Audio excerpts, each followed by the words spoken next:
वस्तईनु बिस्सब्रि वस्सलाह इन्नल्लाह मअस्साबिरीन वला तक़ूलू लिमन युक़्तलू फ़ी सबीलिल्लाहि अमवात बल अहयाउन वलाकिन ला तशऊरून सदक़ल्लाहुल अज़ीम व सदक़ रसूलुहुन नबियुल करीम।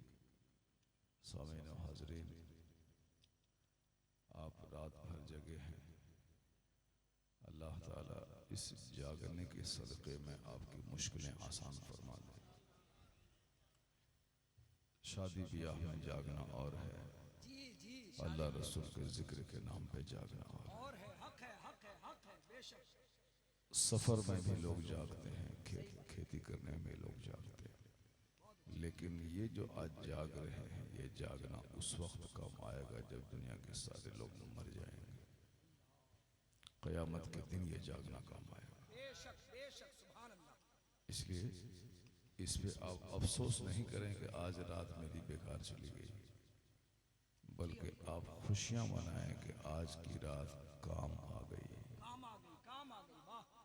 आज की रात आपकी हजारों रातों में सबसे सुपीरियर रात हो गई कि आज अपने खालिक और अपने मालिक का जिक्र सुनते हुए रात गुजर हो। एक हदीस में आया है कि क़यामत के दिन सबसे ज्यादा हुजूर के करीब वो रहेगा जो जितना ज्यादा दुनिया में हुजूर पे दरूद पढ़ा हो। और एक हदीस में आया है कि क़यामत के दिन जन्नत में सबसे ज्यादा हूरें उसको मिलेंगी जो जितना ज्यादा दुनिया में हुजूर पे दरूद भेजा हो। एक हूर इतनी खूबसूरत होगी जन्नत की कि वह थूक दे तो सातों समंदर का नमकीन पानी मीठा हो जाए। इतनी खूबसूरत होगी कि अगर उसका जुल्फ देख ले बंदा तो दुनिया में सारे लोग बेहोश हो जाए। वो खूबसूरत हो रहे हैं जन्नत में उसको ज्यादा मिलेंगी जो दुनिया में बातें कम किया होगा, दुरूद ज्यादा पढ़ा हो। तो जितने लोग यहाँ बैठे हुए हैं सारे लोग मोहब्बत के साथ, जोश और खरोश के साथ हुजूर की शफाअत पाने की उम्मीद से बुलंद आवाज से दरूद पाक पढ़ें। अल्लाहुम्मा सल्ली अला सय्यदना व मौलाना मुहम्मदिन मअदनिल वजूद वल करम व आलिहि व सल्लिम सलातु व सलामुन अलैका या रसूल अल्लाह। सब नहीं पढ़े दरूद। मैंने फजीलत बयान की आपके सामने। फजीलत इसलिए बयान की ताकि आपको शौक पैदा हो जाए। रोजी बढ़ जाती है जब बंदा दरूद पढ़ता है। आदमी वली बन जाता है जब बंदा कसरत से दरूद पढ़ता है। आपने सुना होगा ना कि हुजूर कुतुबुद्दीन काकी बख्तियार काकी रज़ी अल्लाह ताला हर रात 3000 बार दरूद शरीफ पढ़ते। 3000 बार। शादी के मौके पे 2 दिन आप नहीं पढ़ पाए तो हुजूर ने उस इलाके के एक वली को ख्वाब में आके कहा कि कुतुबुद्दीन से कह देना कि 3 दिन से उसका तोहफा मेरे पास नहीं पहुंचा। सुभान अल्लाह। रोजाना मामूल बना लें कि रात को कम से कम 100 बार दरूद पढ़ें। अगर 1000 बार पढ़ें तो फिर क्या कहना। हदीस में आया है कि जो 1000 दरूद पढ़ता है अल्लाह उसके जिस्म को जहन्नम की आग पे हराम कर देता है। हर्रमल्लाहु जसदहु अलन्नार। वली बनाने वाली किताब है दलाइलुल खैरात। इस किताब के मुसन्निफ अबू अब्दुल्लाह सुलेमान जज़ूली कहते हैं कि एक बार मैं सफर में था, नमाज का आखिरी टाइम था, कुआं था मगर डोल नहीं, तो मैंने परेशानी का इजहार किया कि किसी तरह से पानी मिल जाता ताकि वजू करके मैं नमाज पढ़ लेता। ये नेक लोगों की पहचान होती है। बुरे लोगों की 10 नमाजें कज़ा हो जाए कोई एहसास नहीं होता, मगर नेक लोगों का बेटा मरने के बाद उतनी तकलीफ उसको नहीं होती है जितनी तकलीफ नमाज के छूटने के बाद होती है। एक बुजुर्ग कहते हैं कि मेरी जमात छूट गई, कोई मुझको ताज़ियत करने नहीं आया, जबकि मेरा बेटा मर जाता तो सारा समाज आ जाता, जबकि बेटे के मरने से बड़ी मुसीबत है जमात का छूट जाना। बस हम लोग तो बस एक नारा में मस्त हैं, खाने पीने में मस्त हैं, ईद के दिन कपड़ा पहनने में मस्त हैं। जब पूछिए इन बुजुर्गों से, वो क्या कहते हैं कि बेटा के मर जाने से बड़ी मुसीबत है नमाज का छूट जाना। इन लोगों की जिंदगी की रोशनी में अपने आप को मुसलमान कहलाने में शर्म आती है। कैसे वो लोग जिंदगी गुजारते थे। जब उन्होंने देखा कि पानी नहीं मिल रहा है तो सामने एक मकान से एक छोटी सी बच्ची देख रही थी। वो नजदीक आई और बोली, बाबा क्यों परेशान है? कहा, बेटा नमाज का टाइम जा रहा है, रस्सी नहीं है कि मैं पानी निकालूं कुएं से, इसलिए मैं परेशान हूं। तो वो बोली, आपका नाम क्या है? कहा, मुझे लोग अबू अब्दुल्ला सुलेमान जज़ूली कहते हैं। वो बच्ची बोली, मुझको गौर से देखिए, आप मोबाइल मत चलाइए वरना मोबाइल चालक बन जाइएगा। मोबाइल में यहूदियों ने जादू कर दिया है। यहूदी तो जादू कौम है, जादूगर कौम है ये है। वो यहूदी का जादू बहुत मशहूर है। यहूदी ने मोबाइल में जादू कर दिया है कि एक के बाद एक, एक के बाद एक, दिलचस्पी खत्म ही नहीं होती है। एक आदमी बोला कि हजरत मैं एक समाचार पहले सुनता था, दूसरा समाचार, तीसरा समाचार, चौथा समाचार, मन ही नहीं भरता था। बोला अब हम समाचार सुनना छोड़ दिए, मोबाइल को स्विच ऑफ कर दिए है, बिंदास रहते हैं। मगर ऐसी लज्जत है उसमें कि साहब एक के बाद एक, एक के बाद एक, एक, और रात के 2 बज गए पता ही नहीं चल पाया। और जुमा के दिन 10 मिनट तकरीर लेट हो गई तो इमाम साहब को भगा दो, इमाम साहब को भगाओ। और इमाम साहब को 2 मिनट अगर नमाज पढ़ाने में लेट हो गई, ये बराबर इमाम नहीं, उसको भगा दो।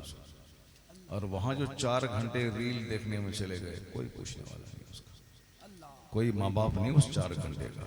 अगर रोजा 4 घंटे छोड़िए, 1 घंटा रोजाना सिर्फ जिक्र और दुरूद के लिए आप निकाल दें तो मरने से पहले पहले आप वली बन जाएंगे। बहुत अच्छा पैगाम, मुफ्ती साहब जिंदाबाद जिंदाबाद। अबू अब्दुल्ला सुलेमान जज़ूली से उस लड़की ने कहा कि अरे आपका तो बहुत नाम सुनी हूं मैं, जैसे मुजाहिद मिल्लत, हबीब मिल्लत का नाम उड़ीसा में कौन नहीं जानता है। तो अब जिस घर में बुजुर्गों का चर्चा होता है उसके बच्चे बच्चे बुजुर्गों का नाम जान जाते हैं, और जिस घर में फिल्म के एक्टर का चर्चा होता है उस घर के बच्चे एक्टर का नाम जान जाते हैं। बहुत कड़वा सच है। ये हमारे बड़ा मजहर साहब बड़े बाखलाक आदमी, बहुत बड़ा मदरसा की तैयारी कर रहे हैं, बिल्कुल वेल मेंटेन्ड मदरसा। जब वो मदरसा फरम में आएगा तो सब लोग देखेंगे काश मेरी बच्ची वहाँ पढ़ जाए, मेरा दाखिला वहाँ हो जाए। खामोशी के साथ बहुत बड़ा काम करने जा रहे हैं।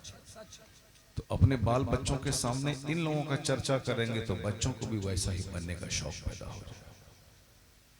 लेकिन अगर चर्चा करेंगे कि साहब अभी कौन एक लड़का क्रिकेट में 100 करोड़ जीता है, सूर्यवंशी कोई है,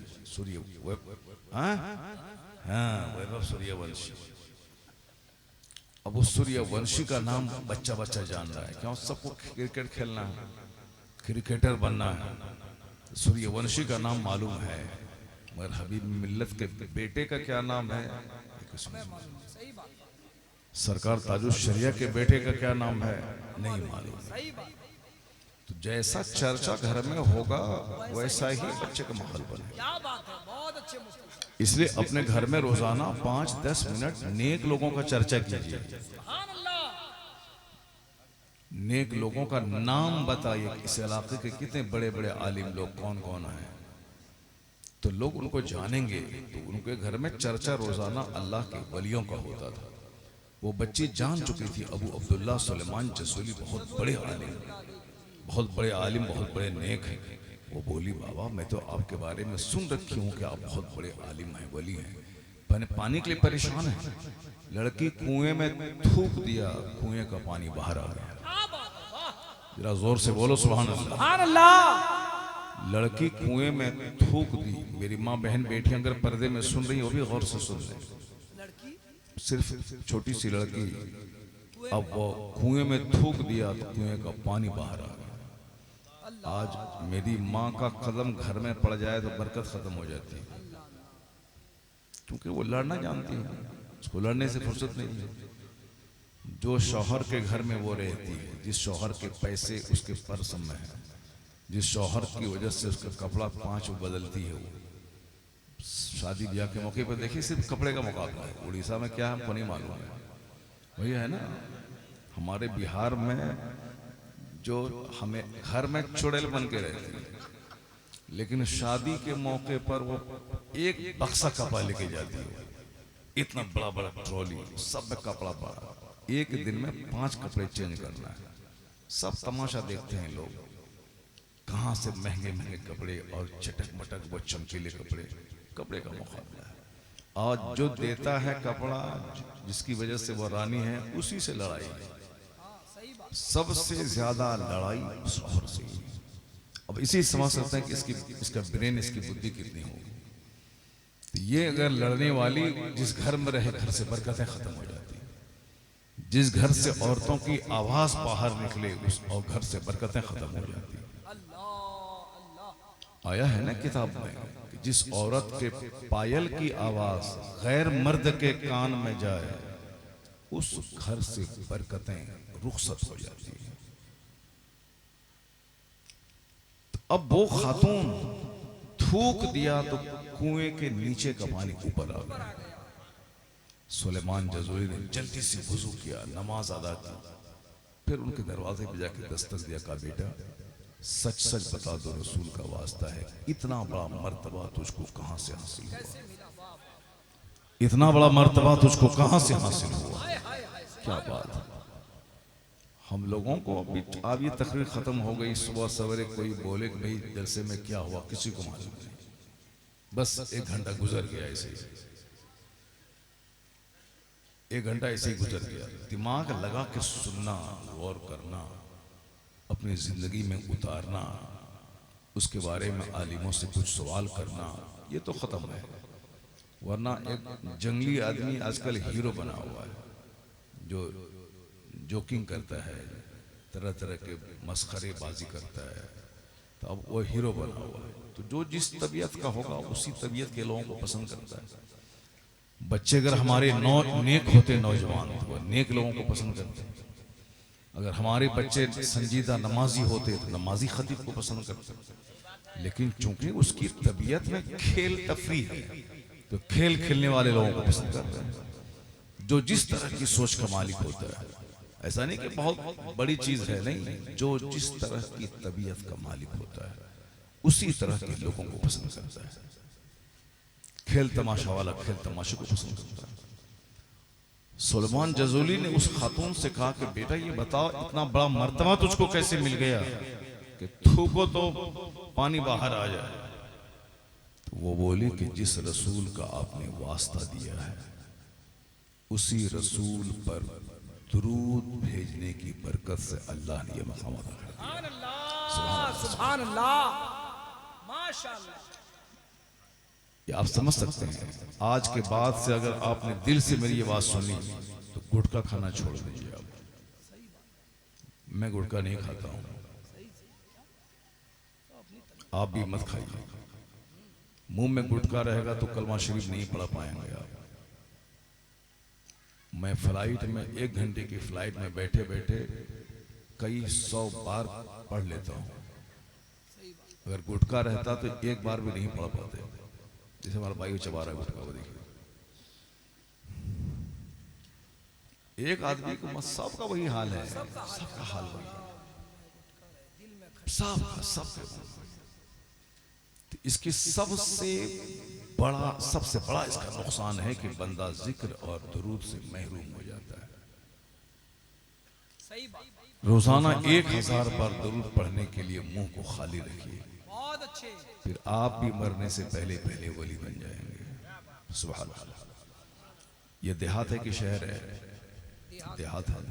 तो अल्लाह के वली पहले देहातों में रहते थे। साबिर भाई कहाँ चले गए? हाँ, पीछे में? अच्छा, साबिर भाई का साउंड आज बड़ा अच्छा बज रहा है, बहुत बहुत दिनों के बाद जबरदस्त। अब तो लग रहा है कि 3 घंटा हम बोल रहे हैं, सिर्फ 1 घंटा। बहुत बहुत जबरदस्त साउंड। अल्लाह तबारक ताला इस साबिर भाई को, साउंड को सलामत रखे। पूरे उड़ीसा के हर गांव घर में इनका साउंड से फायदा उठाने के लोगों को तौफीक अता फरमाए।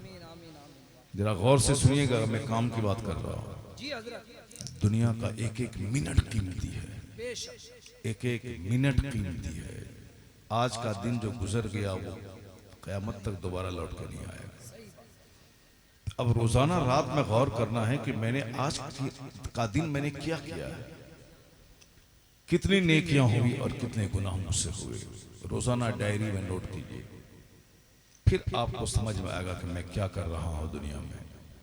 पान खा के होंठ लाल करके झूठ बोलना कि हम ये हैं हम वो हैं, वो अलग चीज है। अपना लिखी हुई डायरी में अपने आप को देखना कि मैं कहाँ खड़ा हूं, तब पता चला। कोई लिखते ही नहीं। बुजुर्गों ने इसी को मुहासबा कहा था, अकाउंटेबिलिटी, कि अपने अमाल का मुहासबा करो कि तुम क्या कर रहे हो। अब मुराकबा करो, रोजाना सर झुका करके अपनी जिंदगी के बारे में गौर करो कि तुमने कितने गुनाह किए हैं, कितनी नेकियां की। तो अपने आप से नफरत पैदा होगी, आंख में आंसू के कतरे आ जाएंगे, आपको रोना याद आएगा। आप तौबा करके धीरे धीरे गुनाहों को घटाएंगे, नेकियों को बढ़ा देंगे आप। तो मैंने देहात की बात क्यों की? एक अभी गया था मैं 15 दिन पहले बांदा इलाके में, उत्तर प्रदेश, उसी इलाके में एक बाबा नजामी है उस देहात में, कमरिया में उनका मजार है। बाबा नजामी देहात में रहते थे और हल चलाते थे। हलाल रोजी हल चला के अगर मिल जाए तो वो हराम के खरबों के बिजनेस से बेहतर है। क्या बात है। इस बात को अपने बाल बच्चों को बता दीजिए कि हलाल का 100 रुपया हराम के 1 करोड़ से बेहतर है। क्योंकि जिस तरह की ग़िज़ा पेट में जाएगी उसी तरह की सोच बनेगी। बाल बच्चे हमारे आज नाफरमान और बागी इसीलिए हो गए कि चूंकि हमने बाल बच्चों को हलाल खाना नहीं खिलाया। बिजनेस में झूठ, लन फन, खेती बाड़ी में झूठ, लन फन। उश्र निकालना चाहिए 10 केजी में 1 केजी तो लोग निकालते ही नहीं। यहां तक के खीरा, ककड़ी, गाजर, मूली, जो कुछ जमीन से पैदा हो सबका उश्र निकालना चाहिए, 10वां हिस्सा निकालना चाहिए। लोग नहीं निकालते, बस जब पैसा हो चाहे जैसा हो जाए, सिर्फ खिलाना है। इसीलिए बाल बच्चे धोखा दे गए। वो सास का है, ससुर का है, बीवी का है, बच्चे का है, आपका नहीं है। वो सारी जिंदगी उसके लिए आप मरते रहे, अब वो आपको 1 मिनट नहीं देगा। वो 99% बच्चे नाफरमान हो। उसके लिए जरूरी है कि हलाल, और हलाल का जरिया सबसे बड़ा है खेती। खेत रहे, उसमें हल जोतिए, उसमें से गेहूं निकालिए, प्योर गेहूं, कोई मिक्सिंग नहीं। रोटी भी हलाल है और फिर उसमें जो विटामिन, प्रोटीन हैं वो सब बदरजे अतम मौजूद है। बाबा नजामी खेती करते थे। उनके बारे में लोगों ने बताया कि ये जब खेत चलाने हल चलाने खेत में जाते थे तो मुसल्ला लेके जाते थे। क्या बात। मुसल्ला लेके जाते थे। जो बात मैं कहने जा रहा हूँ वो यही है, मुसल्ला लेके जाते थे। किनारे आल कहते हैं ना आप, अरे 2 खेत के बीच में जो आल ही कहते हैं ना उसको, हाँ उड़ीसा में क्या बोलता है? हीर। अरे वाह क्या बात है, हीर। वो हीर पे मुसल्ला बिछा देते थे नमाज के लिए। नमाज के लिए, और बैल से कहते थे कि ए बैल, मैं अपने मालिक का काम कर रहा हूं, तू अपना काम कर। वाह वाह क्या बात। सुभान अल्लाह, सुभान अल्लाह। मैं अपने मालिक का काम कर रहा हूं, सुभान अल्लाह। ये देखिए नारे तकबीर, नारे रिसालत, पैगाम इस्लाम। क्या बात। शायर है ये, लाजवाब शायर है। ऐसा नहीं कि 100 टका दिया तो लाजवाब हो गया, ये नहीं, मगर ये है नेक शायर है, बाअखलाक शायर है। अल्लाह ताला ने सलामत रखे। मुजाहिद मिल्लत का फैज़ लूट रहा है। सबसे ज्यादा उड़ीसा में मुजाहिद मिल्लत का फैज़ यही लूट रहा है। एक तरफ शहनवाज हैं, दूसरी तरफ ये अख्तर ज़ियाई है। साहब बड़ा बड़ा अनाउंसर पढ़ा हुआ प्रोग्राम ही नहीं है और इनके लिए डायरी खाली ही नहीं है। सरकार मुजाहिद क्या बात है माशाअल्लाह। अब जरा गौर से सुनिए, बाबा निजामी कहते थे ए बैल तुम अपना काम करो, मैं अपना काम कर रहा हूँ। वमा खलक़तुल जिन्न वल इंस इल्ला लियअबुदून। कुरान कहता है मैंने इंसान और जिन्नात को इबादत के लिए पैदा किया। जमीन हमारे लिए ताकि मैं इस पर मकान बनाऊं, सड़कें बनाऊं, फसलें पैदा करूं। आसमान हमारे लिए ताकि इस छत के नीचे मैं रहूं। सूरज हमारे लिए ताकि इसकी रोशनी में मैं काम करूं। रात के सितारे झिलमिलाते हमारे लिए ताकि हम वहशत में न रहें, हमारा सीना फट न जाए वह अंधेरे से। ये फसलें हमारे लिए, ये आम का दरख्त हमारे लिए। आम अभी सबसे बड़ा फलों का राजा आम है, मगर कोई आम खाने को नहीं दिया। अभी अभी अभी अभी सीजन था आम का, खाने में आम होना चाहिए था। वो उड़ीसा का मशहूर है ना वो छेना पड़ा, वो अच्छा वो था, तो वो था। मगर आम इस मौसम में 1 महीना तो आम का मौसम रहता है। खूब अपने बच्चों को खिलाइए, उससे ब्लड बनता है और पेट उससे साफ रहेगा। पसीना अगर 1 बाल्टी निकल गया, 5 आम खा लीजिए, वो सारे पसीने में एनर्जी गई सब वापस आ जाएगी। जबरदस्त चीज है ये आम। ये आम अल्लाह नहीं खाता है, हमारे खाने के लिए पैदा किया। अल्लाह के फरिश्ते नहीं खाते हैं, अल्लाह ने हमारे लिए बनाया। एक अनार जो डेली खाएगा वो कभी बीमार नहीं पड़ेगा, ब्लड बनता है उससे। बच्चों को चॉकलेट, चाउमीन, बर्गर ये वो कभी मत खिलाइए। जितनी माँ बहन बेटियां हमारी वो गौर से सुने, वो सब अपने फ्रिज में अनार रखें। अगरचे महंगा है अनार, मगर अपने बच्चों की सेहत के लिए हर कोई कुछ नहीं करता है। अनार रखिए, बच्चे को अनार दीजिए। अनार जहाँ खाया जाता है वहाँ बीमार बहुत कम पड़ते हैं। ये अनार अल्लाह नहीं खाता, अल्लाह के फरिश्ते नहीं खाते, हमारे लिए अल्लाह ने पैदा किया है। रोजाना जो 1 सेब खाएगा वो डॉक्टरों के पास जाने से बच जाएगा। ऐसा लाजवाब फल है कि शुगर वाला, हार्ट वाला, डायबिटीज वाला, प्रेशर वाला सबके लिए मुफीद है वो। वरना प्रेशर और शुगर वाला अगर डेली आम खा ले अभी तो उसका कल्याण हो जाएगा, उसका चला जाएगा वो। हाँ, 1 आध टुकड़ा खा सकता है जैसे हम खाते हैं। डॉक्टर ने हमको बिल्कुल मना किया है, नो शुगर, यानी मीठी चीज खाना ही नहीं। डॉक्टर बोलता रहा अपना, मगर मैं नहीं मानता हूँ। रोजाना कुछ न कुछ खाता रहता हूँ, इसलिए कि वो हमारे लिए अल्लाह ने पैदा किया है। हाँ, ढेर नहीं खाना, थोड़ा थोड़ा खाना है। तो अब सेब, जो बात मैं कहना चाहता हूँ वो यही है कि सेब मेरे लिए, अनार मेरे लिए, केला, क्या जबरदस्त चीज है। कैल्शियम उसमें है, 50 डब्बा सिरप में उतना कैल्शियम नहीं जो कैल्शियम केले में। पेट अगर दुरुस्त रखना है तो डेली 1 केला खाएं, बिल्कुल सस्ता फल है, केला खाएं। संतरा गर्मी के मौसम के लिए वो इक्सीर है, संतरा। और साहब मौसम्बी टाइफाइड का इलाज है, बुखार का इलाज है, जबरदस्त चीज है। जामुन शुगर का बेहतरीन इलाज है, लीची जबरदस्त फल है। ये सारे फल हमारे लिए हैं। हम किस काम के लिए, हम किस काम के लिए हैं, ये तन्हाई में भी गौर करना पड़ेगा।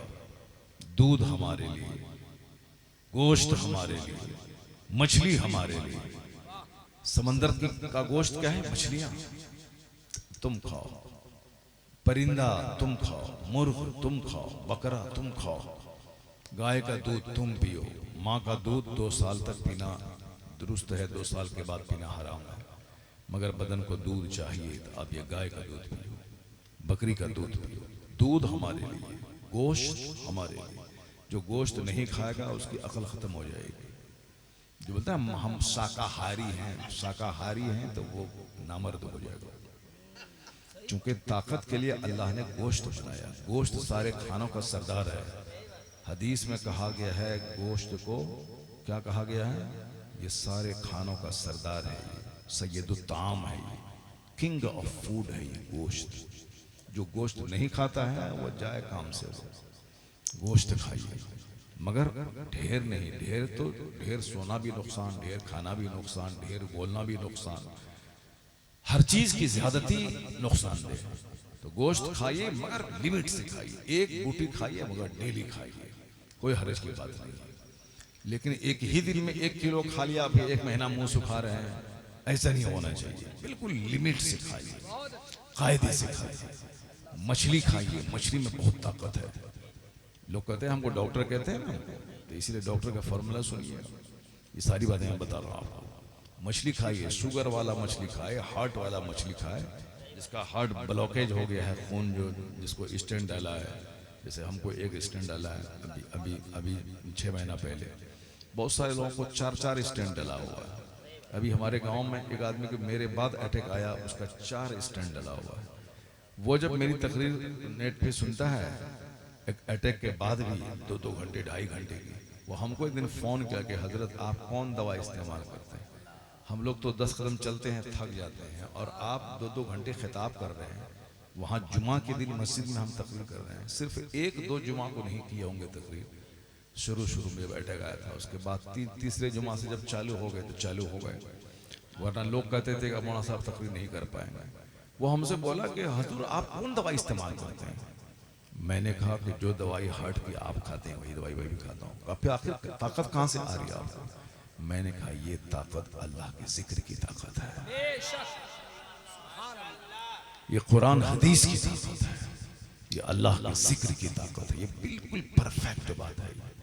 वरना अभी हम बंबई गए थे तो वहाँ एक मौलाना साहब बोला कि आपका हार्ट अटैक झूठा है। मैंने कहा क्यों? कहा मेरे मोहल्ले में 6 आदमी को अटैक आया है, वो 6 बोलता नहीं है डर से कि वो गड़बड़ हो जाएगा, न ठीक से बोलता है, न खाने में परहेज करता है कि ये नहीं खाएंगे वो नहीं खाएंगे। आपका अटैक है, आप सफर कर रहे हैं, 2 घंटा बयान कर रहे हैं, ये कौन अटैक हुआ आपका?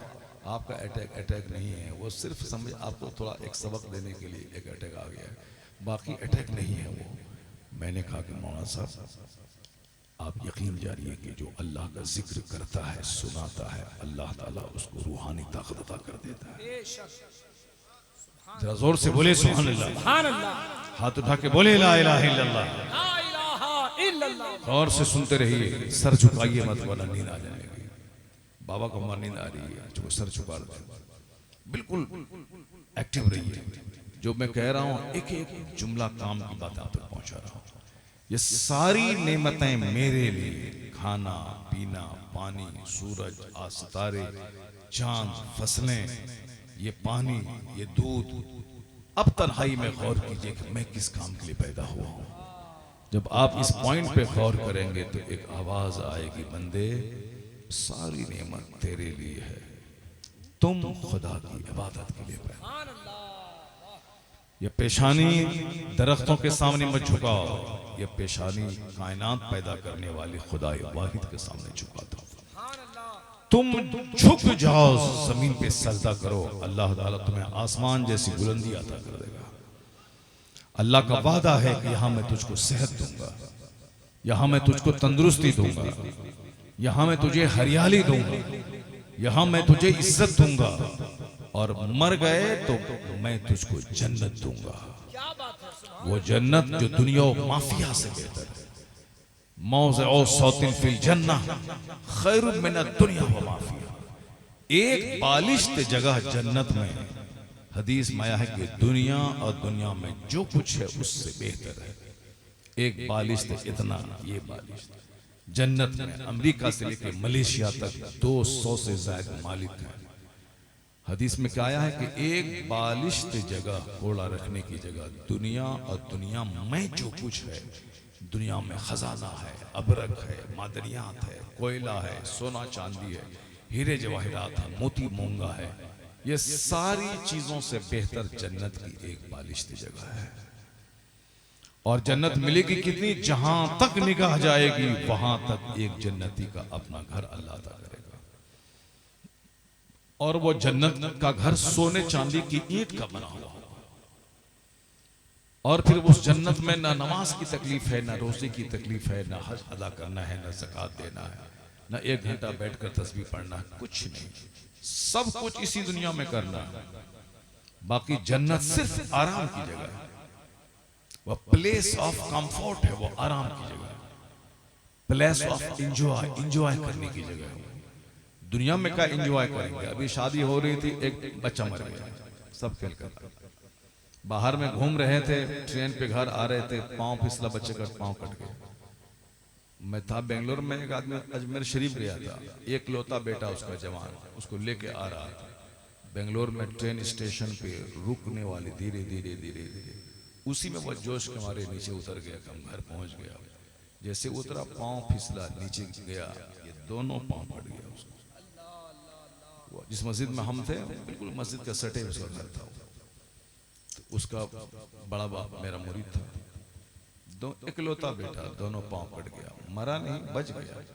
वो दोनों पांव कट गया है, अब बिल्कुल मोटा ताजा है और कुर्सी पे बैठा रहता है, और शादी भी उसकी हो गई उसकी।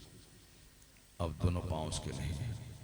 यहाँ कोई खुशी है क्या? अभी नाच रहे हैं, नाचते नाचते मर गए। कितनी औरतें आजकल नाचते नाचते मर गई। एक आदमी जिम में गया कि ताकि मैं ताकतवर बनूं, दूसरों को डरा दूं, तो सब डरने लगे समाज में। वो जिमे में वो उठाना, लोहा उठाया, वही मर गया। फिल्म में बहुत सारे एक्टर नाचते हुए मर जाते हैं। बरेली शरीफ इलाके में एक औरत शादी के मौके पर डांस कर रही थी, नाचते नाचते वहीं गिरी, वहीं मर गई। तो दुनिया में ऐश थोड़ी है। यहाँ तो आप आराम से हैं, बेटा बीमार है, आप तंदुरुस्त हैं, आपकी बीवी बीमार है, बोलती है गैस्ट्रिक की बीमारी है, तो नस में दर्द है। आजकल ये बीमारी आम हो गई है, गैस्ट्रिक, पेट में गैस बनना, दम निकल जाएगा, जोड़ जोड़ में दर्द, घुटने में दर्द, गठिया का मर्ज, औरतों को थायराइड का मर्ज आम हो गया। चूंकि औरतें शिकायत बहुत ज्यादा करती हैं, शौहर की शिकायत, सास की शिकायत, ननद की शिकायत, इसी शिकायत की वजह से उसके जोड़ जोड़ में दर्द हो जाता है। बिल्कुल ये फैक्ट बात मैं कह रहा हूँ, सही कह रहा हूँ। वो रूठती बहुत ज्यादा है, इसीलिए गैस की बीमारी उसको होती है। वो सुबह उठेगी 4 बजे और नाश्ता खाएगी 12 बजे, दोपहर का खाना खाएगी शाम में 6 बजे, रात का खाना खाएगी रात के 12 बजे। वो शौहर थोड़ी लड़ाई हो गई तो अब 3 दिन खाना बंद है उसको, 3 दिन गैस्ट्रिक न होता। और क्या होगा? सुबह सवेरे फजर की नमाज के बाद फौरी कुछ न कुछ पेट में डालना चाहिए, फौरन डालें। मैं इसका बिल्कुल गवाह हूं मैं इसका, कि सुबह सवेरे आप बिस्तर से उठें, नमाज फजर पढ़ें, 1 गिलास पानी गर्म करके थोड़ा नींबू डाल के गुनगुना पानी पी लें, बस थोड़ा सा और कुछ खा लें। पहले नेचुरल चीज खाएं, जैसे अभी आम का मौसम है तो आम खा लें, लीची खा लें, खीरा खा लें, ककड़ी खा लें, और टमाटर खा लें, यानी जो नेचुरल चीज जमीन से उगती है उसको खाएं। आप यकीन करें कि 1 घंटे के अंदर अंदर में जितना पेट में कचरा है सब निकल जाएगा। तजर्बा है मेरा। ऐसा नहीं करते हैं तो लेटिन होता है 12 बजे दिन में, और अगर ऐसा किए फौरन साफ हो जाता है। अब ये जो रोजाना खाएं, नाश्ता करेंगे 12 बजे दिन में, तो क्या होगा? इसका पूरा पेट सड़ जाएगा। इसका इधर पेट सड़ेगा, इधर ये यहाँ का दर्द शुरू हो जाएगा, गठिया का दर्द। औरतें रूठती बहुत ज्यादा है, नाराज बहुत होती हैं, लड़ाई बहुत ज्यादा करती हैं, गिला शिकवा, फोन पे अपनी माँ के पास लगेंगी। अब सास, ननद, देवर, शौहर, जिसके घर में वो रानी है, उसी की शिकायत माँ से करना। और माँ भी सुनती हैं और खूब उसको कहती हैं कि तुम दबना मत, लड़ते रहो। अब कल तलाक हो गई, बस अब सब माँ बहन सब मिलकर रोइए।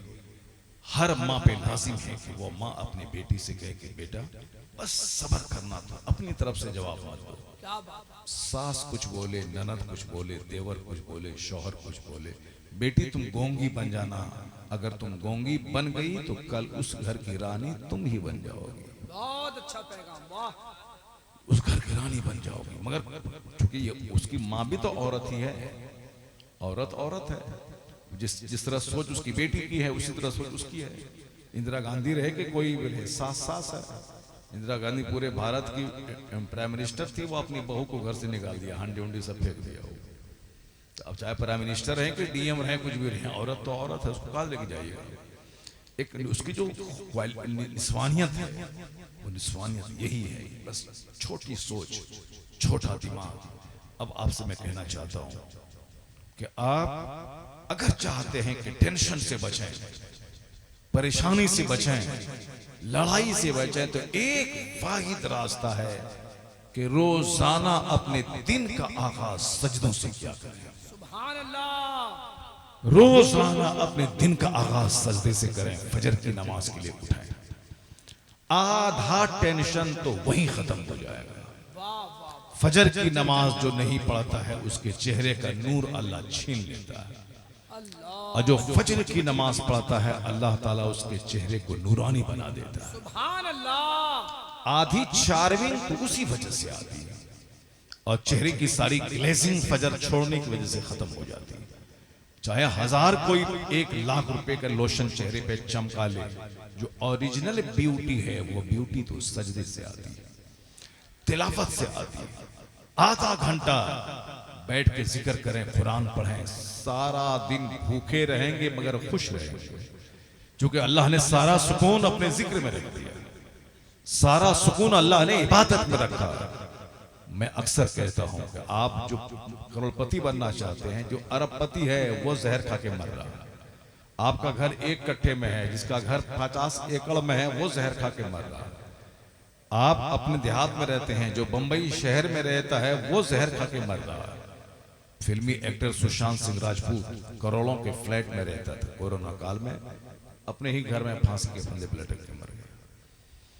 बिहार का एक अरबपति आदमी अमेरिका से घूम के आया था, वो अपने ही घर में लाइसेंस वाले रिवॉल्वर से अपनी बीवी, अपनी बेटी, अपना बेटा को मार के फिर खुद अपने सीने में गोली लेके मर गया। ये कोई रील नहीं है, ये रील वाली बात, रील तो हम देखते ही नहीं है। हम जो काम की बातें होती है मोबाइल में, वही कभी कभार देख लिया उसको, बाकी वो सब नहीं देखते। हाँ, तकरीर वगैरह सुनते हैं, अगर कोई अच्छा स्पीकर है, अच्छी बातें बोलता है उसको सुन लेते हैं। कोई अच्छा मोटिवेशनल स्पीकर है उसकी बातें सुन लेते हैं। अब गाड़ी पे जा रहे हैं, बिला वजह बैठ के गाना क्यों सुनेगा आदमी? गाड़ी पे बैठ रहे हैं, अब वहां पे आदमी कोई काम की बातें सुन ले, कोई काम की बातें देख ले, न्यूज सुन ले। यानी जो टाइम मेरा बर्बाद हो रहा है, गाड़ी पे सफर कर रहे हैं, कार पे जा रहे हैं, ट्रेन पे जा रहे हैं, प्लेन पे जा रहे हैं, अब बिला वजह क्यों आदमी फालतू बात करेगा? वो इबादत में लगा दे, उसको तिलावत करे, इबादत करे, दुरूद शरीफ पढ़े, 1000 दुरूद पढ़ ले, 1000 कलमा शरीफ पढ़ ले, ये सफर भी हो जाएगा और लाखों नेकियां भी जमा हो जाएंगी। बैठे हुए क्यों दूसरों के दलान पे जाके मुंह देख के बैठना? चौक चौराहे पे चाय की दुकान में बैठ के चाय की चुस्की लिए आप गीबत सुन रहे हैं। गीबत करना भी हराम है, गीबत सुनना भी हराम है। उस टाइम को अपने मस्जिद में लगा दें। मस्जिद इस रुए जमीन की सबसे बेहतरीन जगह है, जहां फुर्सत मिली मस्जिद चले जाए। तो जब फिल्म के एक्टर के घर में सुकून नहीं है तो आपके देहात में क्या सुकून मिलेगा? जब अमेरिका का इंजीनियर कुएं में छलांग लगा के मर रहा है तो आपके हिंदुस्तान के देहात में क्या मन लगेगा? तो पता ये चला, जब इंजीनियर कुएं में कूद रहा है, एक्टर जहर खा के मर रहा है, डीएम दिल्ली में एक डीएम IAS ऑफिसर वो अपने ही पंखे में कपड़ा लपेट करके जान लिया, नौकरी में था, रिटायर करने के बाद नहीं, सर्विस ऑन ड्यूटी वो था, मर गया। आए दिन खबरें मिलती हैं कि पुलिस ऑफिसर जहर खा के मर गया। इसका मतलब यह निकला कि जिंदगी में इतने टेंशन आ गए हैं कि साहब अरबपति वो भी मर रहा है, सुसाइड कर रहा है, एक्टर वो भी सुसाइड कर रहा है, औरतें वो भी सुसाइड कर रही हैं। तो अब इस सुसाइड से बचने का एक वाहिद रास्ता है, सुकून पाने का एक वाहिद रास्ता है जो अल्लाह ने कहा, अला बिज़िक्रिल्लाह तत्मइन्नुल कुलूब, जान लेके दिलों को आराम अल्लाह की याद में मिलता है, दिलों को सुकून अल्लाह के जिक्र में मिलता है। जहां टेंशन भर जाए जिंदगी में, सजदा करें, जिक्र करें, तिलावत करें। 1 करोड़ कमाने के बाद जो सुकून नहीं मिलेगा वो 1 रकात नमाज में मिल जाएगा। मगर बंदे की खोपड़ी खराब हो गई, वो सिनेमा देखता है 1 घंटा बैठ के ताकि टेंशन हल्का हो जाए, मगर सजदा नहीं करता है। वो 1 घंटा बैठ के शराब पीता है मगर सजदा नहीं करता। वो साहब दोस्तों यारों के बीच में गीबतों की महफिल सजाता है मगर सजदा नहीं करता है। इसलिए अल्लाह ने दुनिया के लोगों को धकेल दिया, जाओ मरते रहो, मकान बनाओ अब बेचैन रहो, जमीन खरीदो बेचैन रहो, 50 करोड़ कमाओ बेचैन रहो। ऐसा नहीं कि बेचैन आप गरीब हैं, आपसे ज्यादा अरबपति बेचैन है। देखने में लगता है 50 करोड़ की बिल्डिंग, 55 लाख की फॉर्च्यूनर दरवाजे पे खड़ी है, 1 एकड़ जमीन में घर है, बहुत जबरदस्त 1 करोड़ की बाउंड्री वाल है, क्या मजा होगा वहां अंदर में तालाब बनाया है, स्विमिंग पूल बनाया है, मजा से रहता होगा। नहीं, आप दीवार में कान लगा के सुनेंगे तो वहां से भी रोने की आवाज आती है, वहां से भी रोने की आवाज आती है। क्यों? वहां अंदर में लड़ाई है, अंदर में झगड़े हैं, अंदर में लत्तम चुत्तम है। कौन? अब कोई शौहर को बीवी मार दिया, एक तमाचा तो बाहर आके बोलेगा मेरी बीवी को मार दिया? वो तो इस गम को पचा के रह जाता, मगर किसी से बोलता नहीं। और वहां उसकी बीवी जूता से मार दिया, मगर ये लाज के मारे किसी से बोल नहीं रहा। कैसे बोलेगा? अपनी इज्जत बचानी है समाज में। अंदर में चल रहा है, 50 करोड़ का महल है, अंदर में उठा पटक चल रहा है, लत्तम जुत्तम है। तो अब आप अकलमंद आदमी जहर खा के मर जाता है। जब बीवी ही उसको एक तमाचा मार देता, जिंदा रह के क्या करेगा? वो जहर खा देता है। समाज वालों को नहीं बताता है, वो तलाक देने की हिम्मत भी नहीं कर पाता है कि 2-4 छोटे छोटे बच्चे हैं, वो अपने ही जिंदगी को खत्म कर लेता है, जाके जहर खा के मर जाता है। बहुत टेंशन है जिंदगी में। टेंशन वहां नहीं है जहां मुजाहिदे मिल्लत जैसा काम है। टेंशन वहां नहीं है जहां तिलावत है। टेंशन वहां नहीं है जहां इबादत है। टेंशन वहां नहीं है जहां सब्र है। सब्र जहां है समझ लें कि वहां खुशहाली है। जहां सब्र है वहां पे आप इंजॉय है। जहां सब्र है वहां बिंदास बंदा रहता है। इसलिए कुरान में आया है, या अय्युहल्लज़ीना आमनुस्तईनु बिस्सब्र वस्सलाह। ए ईमान, सब्र से और नमाज से अल्लाह की मदद मांगो, यानी सब्र करके खुदा की मदद मांगो, नमाज पढ़ के खुदा की मदद मांगो। नमाज तुम्हें सुकून देगी, सब्र तुम्हें सुकून देगा। मैदान करबला में जो टेंशन था इमाम आली मकाम के सामने, कोई हिंदू सामने नहीं था, कोई क्रिश्चियन सामने नहीं था, कोई यहूदी सामने नहीं था, बल्कि कौन था? रिश्तेदार लोग थे, जो मामू के रिश्ते में है, जो भाई के रिश्ते में है, ये रिश्तेदार लोग सामने मौजूद थे। कौन सामने थे? जो खून का प्यासा बन के आए, वो सब मुस्तफा का कलमा पढ़ने वाले थे, इमाम हुसैन के नाना का कलमा पढ़ने वाले थे, जिसके बारे में कुरान में अल्लाह का आदेश है कि नबी से प्यार करो, नबी की अहले बैत उनकी औलाद से प्यार करो। और अहले बैत अतहार की क्वालिटीज और फजाइल का जिक्र कुरान में आया है कि ए नबी आप कह दीजिए लोगों से कि ला अस्अलुकुम अलैहि अजरा, मैं इस तबलीग दीन के बदले कोई बदला नहीं मांगता, मैं सिर्फ इतना कहता हूं कि तुम मेरे अहले बैत घर वालों से मोहब्बत क्या करो। मैं 2 चीजें छोड़ के जा रहा हूं, एक कुरान और एक अहले बैत। ये दोनों साथ रहेंगे और इसकी मुलाकात हौज़े कौसर पे होगी। और हुजूर ने एक जगह कहा कि इन्नी तरक्तुम फीकुम अमरैन, मैं तेरे दरमियान 2 चीज छोड़ के जा रहा हूं। कौन चीज? एक कुरान अल्लाह की किताब और एक मेरी सुन्नत। इन तमस्सकतुम बिहिमा लन तदिल्लू, अगर तुम इस दोनों को मजबूती से पकड़े रहोगे तो गुमराह नहीं होगे। तो कुरान और अहादीस में इस मैटर पे जोर दिया गया है। ये जोर क्या दिया गया है? वही जब इमाम आली मकाम की जिंदगी में टेंशन आ गया कि सामने मुसलमान खून का प्यासा, सामने रिश्तेदार खून के प्यासे, मगर इमाम आली मकाम ने उस मकाम पे जो सब्र का मुजाहरा किया है, उस मकाम पे जो अल्लाह रब्बुल इज्जत के फरमान पर अमल करते हुए जो सजदा और जो जिक्र और इस्लाम को बचाने के लिए जो हिम्मत और बहादुरी का मुजाहरा किया है, जब देखा कि कोई ऑप्शन नहीं है, न ये लोग मुझको जाने दे रहे हैं, बल्कि एक ही रास्ता है, तो जालिम की बैअत करें या फिर कटने और मरने के लिए तैयार हो जाए। तो इमाम आली मकाम ने देखा कि इन तलवारों के हुजूम में भागना नहीं है, इन तलवारों के हुजूम में अब सब्र करना है। अब तलवारों के हुजूम में सब्र करना है। तलवारों के हुजूम में इमाम आली मकाम ने सब्र किया कि नहीं, मैं मर जाऊंगा मगर जालिम की जुल्म की हिमायत नहीं करूंगा, मैं उसको हाथ नहीं दूंगा। उनके हाथ में तलवार है, वो मेरी गर्दन काट दे, उनके हाथ में तलवार है, वो मेरे बच्चों को ज़बह कर दे। बच्चों की शहादत तो हुसैन ने सब्र किया, भूख और प्यास के आलम में हुसैन ने सब्र किया। आपकी शहादत के बाद आपकी मस्तूरात के साथ जो सुलूक करेंगे लोग, उसको याद करके हुसैन ने सब्र किया।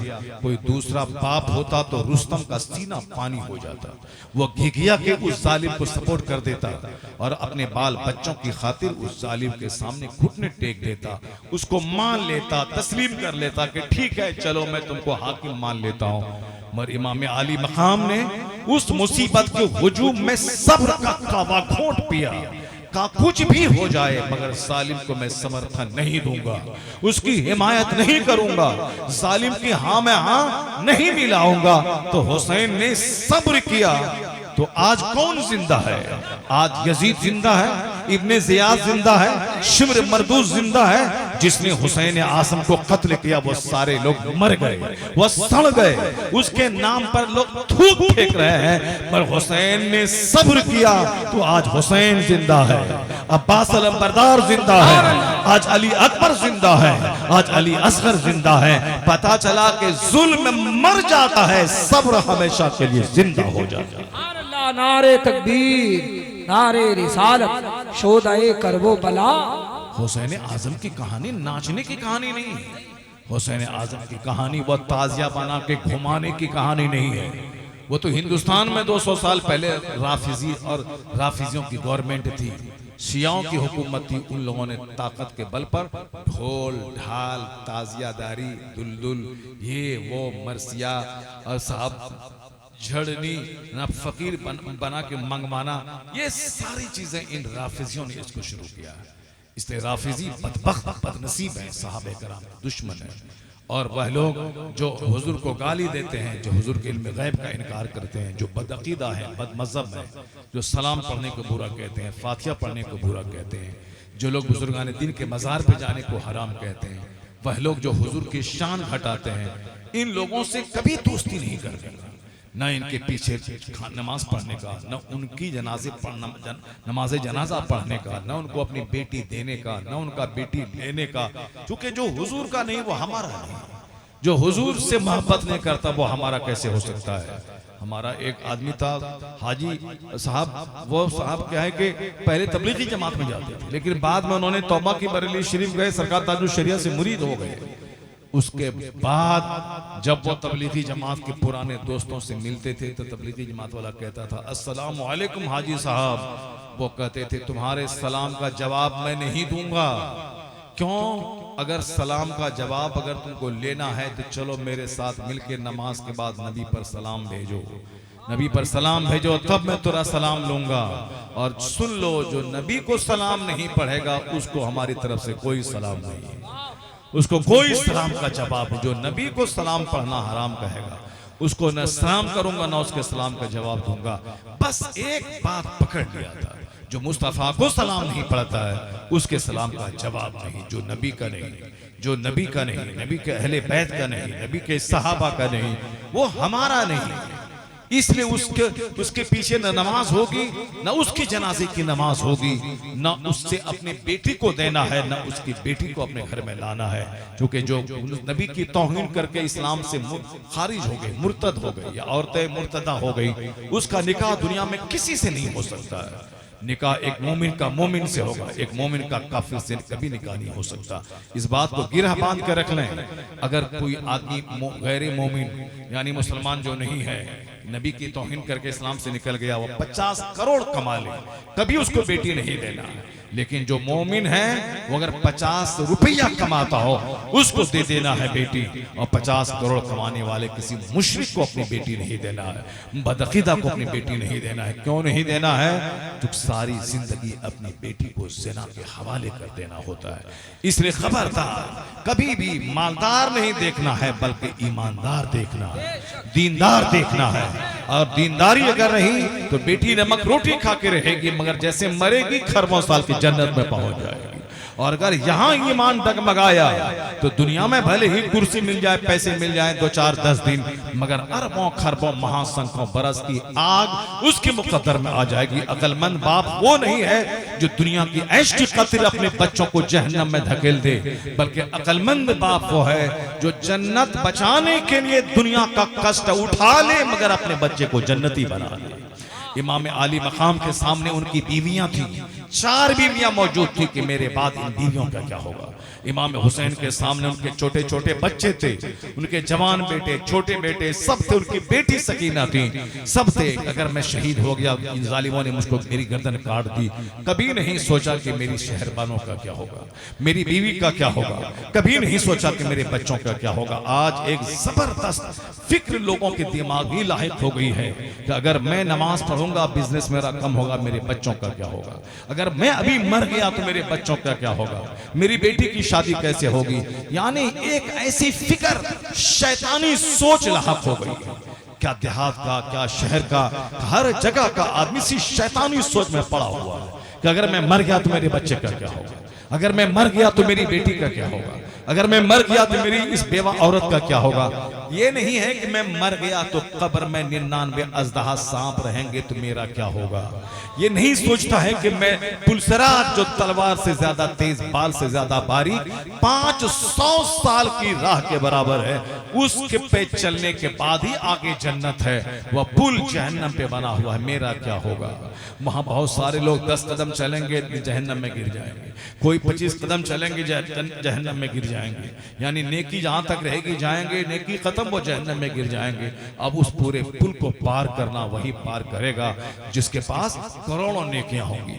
यहाँ गुनाह है करोड़ों और नेकियां हैं हजारों में, कैसे कंपनसेशन होगा। ये बंदा कभी नहीं सोचता कि कल मैं मरूंगा तो मेरा क्या होगा। न जी भर के सजदा किया, न जी भर के तिलावत की, न जी भर के इबादत की, पुलसरात पे क्या होगा, मीजान पे जब नेकी बदी तौली जाएगी वहां मेरा क्या होगा, वहां जब नामे अमाल खुलेंगे वहां मेरा क्या होगा, जब शिद्दत की प्यास लगेगी सवा नेज़े पे आफताब होगा वहां मेरा क्या होगा। आज सूरज करोड़ों मील दूरी पे है, सूरज का मुंह आसमान की तरफ है, लेकिन हदीस में आया है कि बिल्कुल सवा नेज़े पे 1 मील की दूरी पे सूरज आ जाएगा।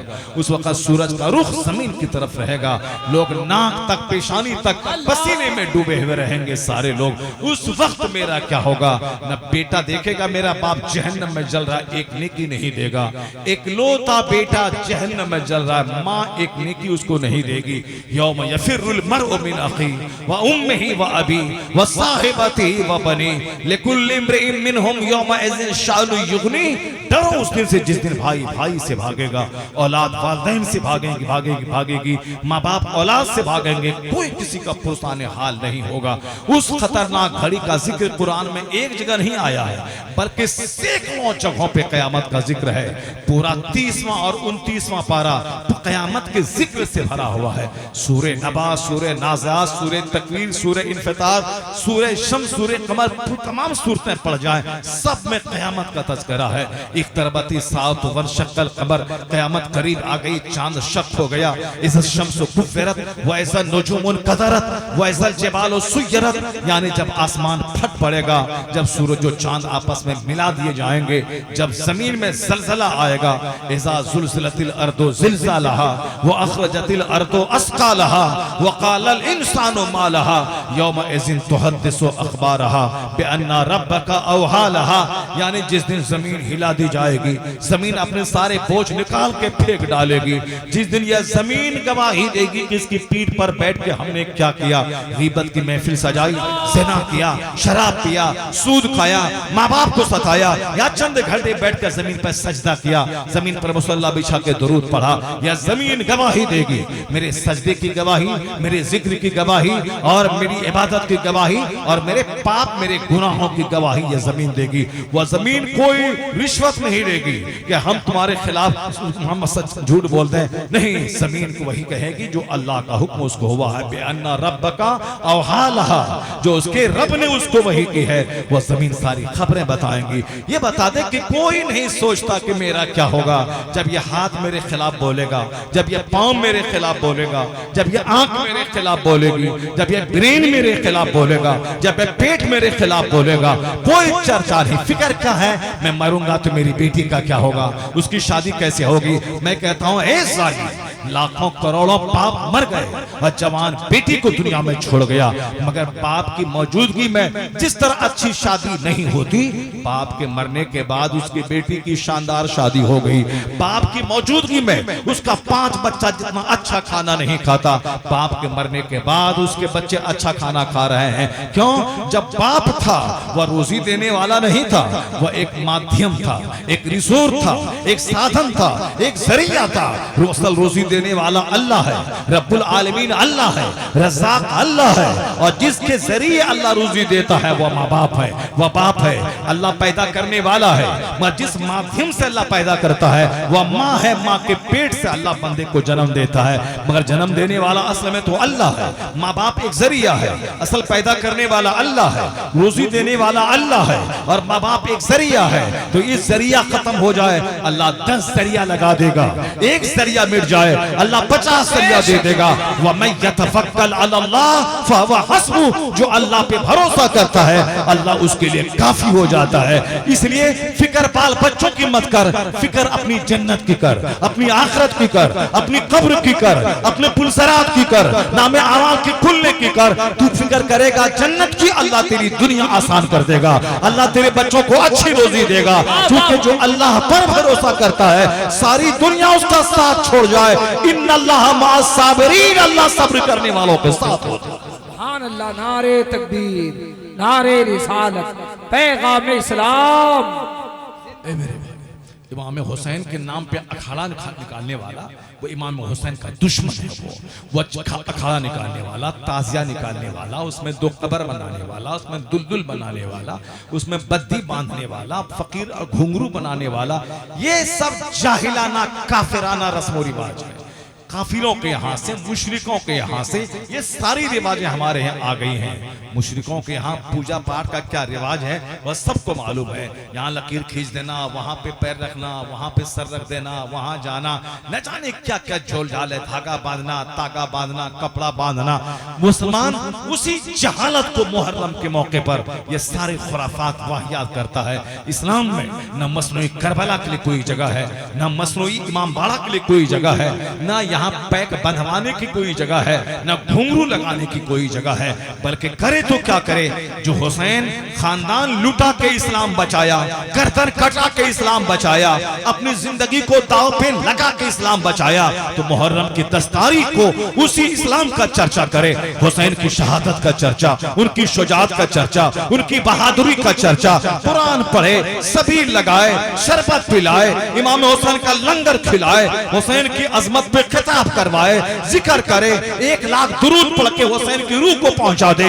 ये काम करेगा तो हुसैन की शहादत का सदका उसको भी मिलेगा। जब हुसैन खून में लथपथ जन्नत की तरफ जाएंगे और तू भी समाज वालों से बगावत करके सुन्नत और शरीयत पर मजबूती से अमल किया और समाज वाला तुझको गाली दे दे, 2-4 तमाचा मार दे, मगर तुमने सब्र किया, तो कल जब हुसैन को इनाम मिलेगा जन्नत में और तू भी उनके पीछे पीछे जाके बोलेगा हुसैन आपने गर्दन कटाई, बच्चा कटाया, तो आप जा रहे हैं, हमने भी आपके नाना की शरीयत पर अमल किया, लोगों ने गालियां दी, मैंने गाली सुनी है, लोगों ने तमाचा मारा, मैंने तमाचा खाया है। हुसैन ने इशारा कर दिया कि तू भी मेरे पीछे पीछे चला आ, तो हुसैन का एक इशारा वहां ले जाएगा जहां 80 बरस का सजदा नहीं ले जाए, हुसैन का इशारा लेके चला जाए। बहुत अच्छी बात, नारे तकबीर, नारे रिसालत। दीन की राहों पे अमल करने में मुसीबतें आती हैं, उन मुसीबतों पे सब्र करना होगा, अल्लाह पर मजबूत यकीन करना होगा।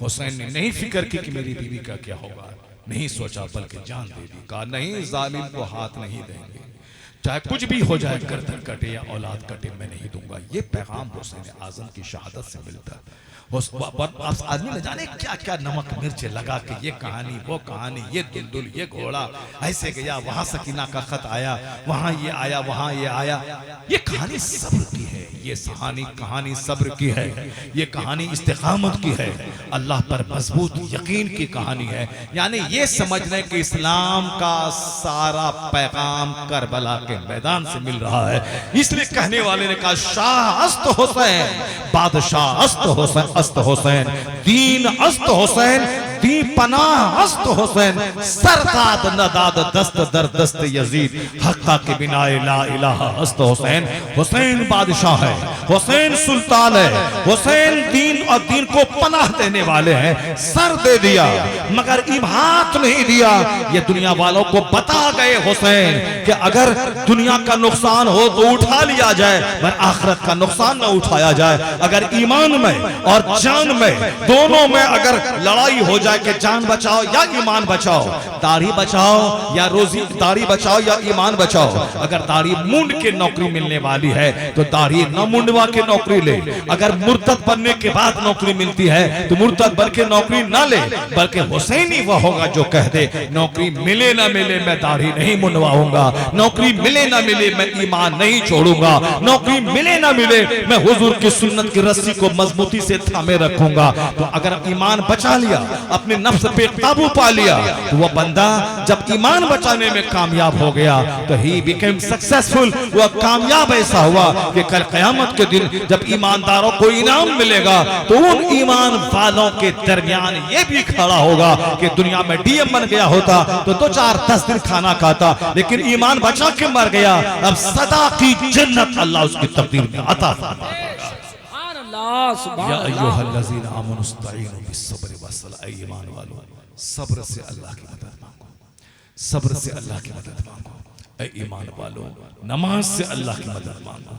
बेनमाजी मुसलमान ढांचे का है, बेनमाजी मुसलमान का हश्र फिरौन के साथ होगा, बेनमाजी मुसलमान का हश्र कारून के साथ होगा, बेनमाजी मुसलमान का हश्र हामान के साथ होगा।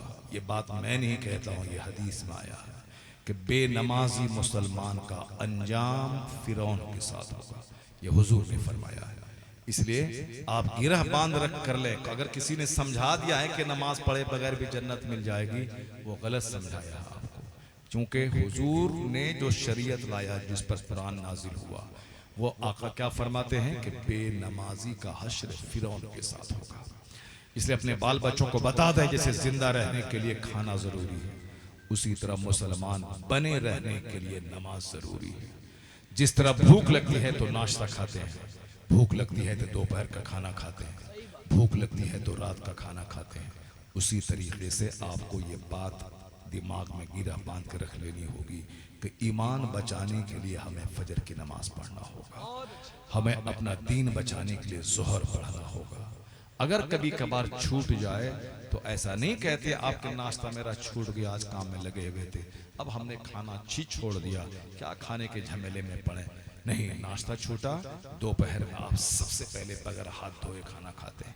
अगर दोपहर में आप सफर में थे नहीं खाया, रात में आप सबसे पहले आके खाना खाते हैं। उसी तरह अगर कभी कभार भूल गए, कामकाज में लगे रहे, याद नहीं रहा, सो गए, नींद आ गई, नमाज छूट गई, जैसे जागे सबसे पहले नमाज पढ़ें, जैसे आपको याद आए फौरन आप नमाज पढ़ें, आप नमाज पढ़ें। खाना भूलते हैं तो आप खाना नहीं छोड़ देते हैं, मगर आप नमाज 1-2 दिन छोड़ दिए रमजान के बाद तो नमाज पढ़ना ही आप छोड़ देते हैं। शैतान आपका बहुत बड़ा दुश्मन है जो आपके पीछे लगा हुआ है, वह शैतान आपको जहन्नम ले जाना चाहता है। हुजूर का पैगाम आपको जन्नत का मुज़्दा सुना रहा है, तो आका फरमाते हैं कि बेनमाजी मरेगा तो फिरौन के साथ, बेनमाजी का हश्र कारून के साथ। क्या आप चाहते हैं कि आप कारून के साथ जहन्नम जाएं? क्या आप चाहते हैं कि किसी हामान के साथ जहन्नम जाएं? क्या चाहते हैं कि फिरौन के साथ जहन्नम जाएं? नहीं, जब नहीं चाहते हैं तो सुस्ती तोड़ना होगा, गफलत छोड़नी होगी। ये जो शैतान बिल्कुल गर्दन पकड़ के नचाता है, बुराई के रास्ते पे लगाता है, उस शैतान से डट के मुकाबला करना होगा, सच्चा हुसैनी बनना होगा। जब 1000 तीरों की बारिश में हुसैन ने सजदा नहीं छोड़ा तो सच्चा हुसैनी वह होगा, सबील का पानी बाद में पिएगा, मुहर्रम का खिचड़ा बाद में खाएगा, पहले वह सजदा करेगा, क्योंकि खाने वाला हुसैनी नहीं है, सजदा करने वाला सच्चा हुसैनी है। क्या पैगाम है, सुभान। इसलिए मेरी कौम, हुसैन आजम की कहानी सब्र की कहानी, तकवा की कहानी, अल्लाह की रजा पे राजी रहने की कहानी। सब मुहर्रम में जो कुछ हुसैन आजम ने किया वह डटे रहने की कहानी, सालिम के हाथ में हाथ न देने वाला जिगर रखने की कहानी, बातिल के सामने दब के नहीं जीना है। हम गरीब हैं तो क्या हुआ, ईमान की दौलत सबसे बड़ी दौलत है। मेरे पास घर नहीं है तो क्या हुआ, मगर जिसके पास ईमान है जन्नत में आलीशान घर उसके लिए मौजूद है। ये दुनिया का छोटा सा घर उसको क्या धोखा दे पाएगा। इसे चाहे बंगाल में जो परिस्थिति हो जाए, उड़ीसा में जो हालत बन जाए, बिहार में जो हालत बन जाए, ईमान खतरे में पड़ जाए, दाढ़ी रखना मुश्किल हो जाए, हिजाब बचाना मुश्किल हो जाए, अजान बचाना मुश्किल हो जाए, नमाज बचाना मुश्किल हो जाए, मदरसा बचाना मुश्किल हो जाए, तो डरे वो जिसके पास हुसैन की कहानी नहीं है, मगर जिसके पास हुसैन की कहानी है वो क्या डरेगा, वो यही बोलेगा मरना तो है ही। कोई शराब की भट्टी में मर रहा है, कोई ताड़ी पी के मर रहा है, कोई लैट्रिन रूम में मर रहा है, कोई हल जोते जोते मर रहा है, कोई गाड़ी चलाते चलाते मर रहा है। बेहतर है वह मौत जो खुदा के नाम पे आ जाए, बेहतर है वह मौत जो हालत सजदा में आ जाए। तो जो हुसैन का सच्चा गुलाम होगा वो नहीं डरेगा, न किसी की तलवार से डरेगा, न तफंग से डरेगा, न किसी की धमकी से डरेगा। वो बोलेगा क्या करेगा, गर्दन है तू मार देगा, गर्दन मार ले मगर हाथ नहीं दूंगा, गर्दन काट दे मगर जमीर का सौदा नहीं होगा। मैं हुसैनी हूं, जाहिर मिट जाए मगर ईमान को लूटने नहीं दूंगा। अगर ईमान बचाते हुए मर गया तो याद रखना दुनिया में कितने दिन तक जीते तुम, 70-80 साल तक। टीपू सुल्तान का वह जुमला याद कर जिन्होंने कहा था गीदड़ की 100 साल की जिंदगी से बेहतर है कि शेर की एक दिन की जिंदगी गुजारे। तो कुफ्र की 1000 साल जिंदगी से बेहतर है एक दिन की मोमिनाना मौत आदमी कबूल कर ले। इसलिए किसी भी हालत से घबराने का नहीं है, ईमान बचाने का, नमाज बचाने का, तकवा बचाने का, बाल बच्चों का ईमान बचाने का। ईमान बच गया तो तुमसे बड़ा धनवान कोई नहीं है, तुमसे बड़ा खुशनसीब कोई नहीं। यही हुसैन आजम की कब्र से आवाज आ रही है, यही हुसैन आजम का हौसला मुझको बता रहा है। वरना इसके अलावा जो कुछ है मुहर्रम के नाम पर खुराफात वह सब फालतू है, वो सारी बेकार की चीजें हैं। असल यही है सब्र की कहानी, हुसैन की कहानी। सजदा तलवारों के साए में करना, ये हुसैन की कहानी। बाल बच्चों की फिक्र ना करके इस्लाम की फिक्र करना, ये है हुसैन की कहानी। तो जिस हुसैन ने सब कुछ लुटा दिया, क्या उनकी बीवी भूखी मर गई? क्या उनके बच्चे भूखे मर गए? क्या उनका जो कुंबा वाला बच गया था वो भूखे मर गए?